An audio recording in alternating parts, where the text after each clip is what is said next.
déjà vu des designs différents et de partout, comme par exemple un gros titre avec des images juste en dessous. Sauf qu'ici, en 2024, on change, comme chaque année je dirais. Donc déjà, le plus important, c'est la première impression. Et donc c'est ce qu'en anglais on appelle le hero. Et effectivement, on en voit quand même pas mal. Comme par exemple, eh bien, on a le Bento Grid Hero. On en voit énormément chez Apple, même d'ailleurs sur mon téléphone. Et ça rend en fait les choses plus simples, on voit plus clair, mieux, c'est bien meilleur. Et évidemment, on y retrouve plein d'alternatives. Comme par exemple ici, voire même ici, ou encore là, ou encore ici. D'ailleurs, en passant ici, n'hésite pas à liker la vidéo. Franchement pas mal, non? Et parmi ces alternatives, on y retrouve celui-là que j'ai vu sous le nom de Lava Layout Hero. Et donc en fait, en première impression, créer quelque chose de différent et créer quelque chose de plus fluide, ça va être bien meilleur. Et c'est également à quoi est-ce qu'on va s'intéresser à coder aujourd'hui. Et bien moi je te dis, let's go! Et donc voici de cette manière-là qu'on représente ce fameux Lava Layout Hero. En fait, de faire ce genre de bento design, c'est pas très compliqué parce que c'est juste des petits carrés, des petits rectangles à placer par-ci par-là. Sauf qu'en fait, en se tournant vers celui-là, ça devient un peu plus compliqué. Ça devient surtout plus intéressant. Comme tu peux le voir ici, les petits coins ici, tu te demandes certainement comment est-ce qu'on pourrait faire ça. Bien évidemment, je me suis inspiré de celui-là. Alors au montage, je vais rajouter des petits effets pour que tu comprennes un peu mieux. Là, tu verras dans la suite. Et si tu veux voir comment faire les angles arrondis de partout, c'est exactement à ce temps de la vidéo. Alors combien d'éléments est-ce qu'on y voit? 4. Mais en fait il n'y en a pas 4. Je vais tout d'abord en noter 2. Donc le premier div.holeTop et ensuite on va avoir un holeBottom. Le holeTop va être celui-là ici et le holeBottom va être celui-là ici. Je vais commencer avec le holeBottom. Il est composé de 3 carrés. Voilà, comme ça ici, gauche, milieu et droite. Et ensuite, le haut, où en fait on va retrouver un élément qui va être celui-ci, un deuxième élément qu'on va placer ici en gros là, et un petit troisième élément tout en haut. Donc voilà, je les note de cette manière-là. Ok, donc j'écris en fait le début, ce qui va nous donner en fait un écran noir. Et bien évidemment, on n'oublie pas que avec les tendances 2024, on oublie complètement d'écrire le noir entier. Mieux vaut mettre des couleurs noires, mais pas noir 100%. Ensuite, vu que cet élément, on veut qu'il soit responsive, on va tout mettre en pourcentage, sauf le section qui va lui être uniquement en pixels. Ce qui va faire qu'après, avec le @media, mais que je vais pas montrer dans ces vidéos, qu'on va pouvoir réduire.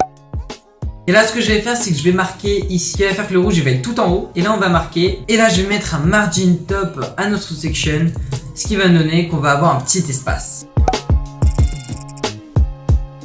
Ok, je vais commencer avec le whole top. Donc, je vais lui donner cette hauteur-là. Et bien évidemment, qui remplisse le tout.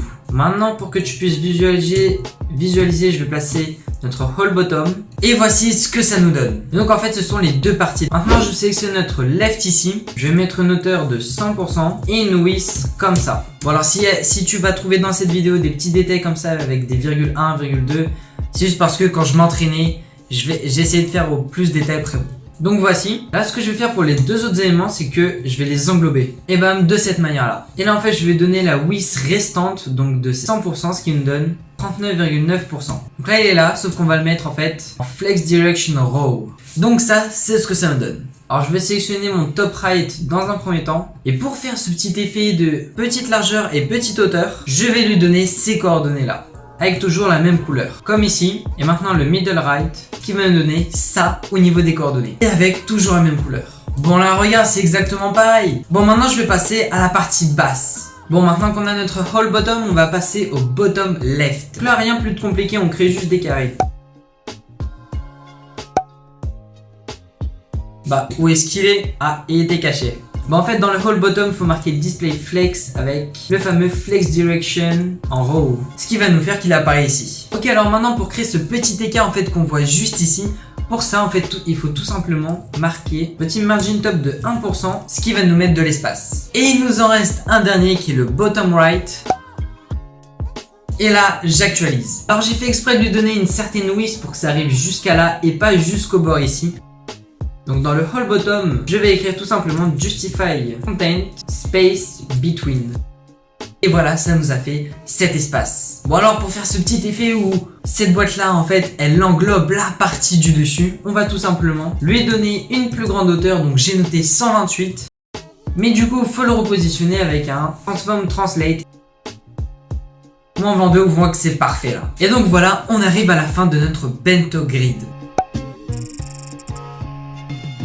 Maintenant, on va utiliser les border radius. Alors c'est rien de plus simple, là je vais tout simplement noter notre border radius à chacun de nos carrés.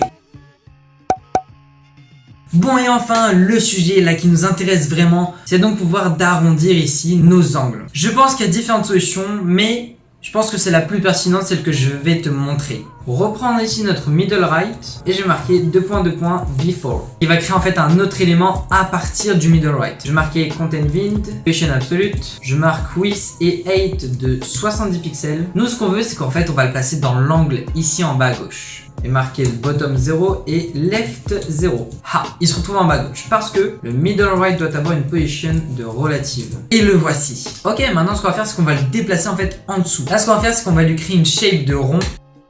Et là, très intéressant, c'est que je veux tout simplement lui marquer une box shadow. Et là en fait je vais tout simplement déplacer notre box shadow vers en haut à gauche. Et bam, en marquant -10, on voit qu'ici ça a pu compléter. Bam, là juste je regarde -20 ce que ça donne. Ça m'a l'air d'être pas mal, -30.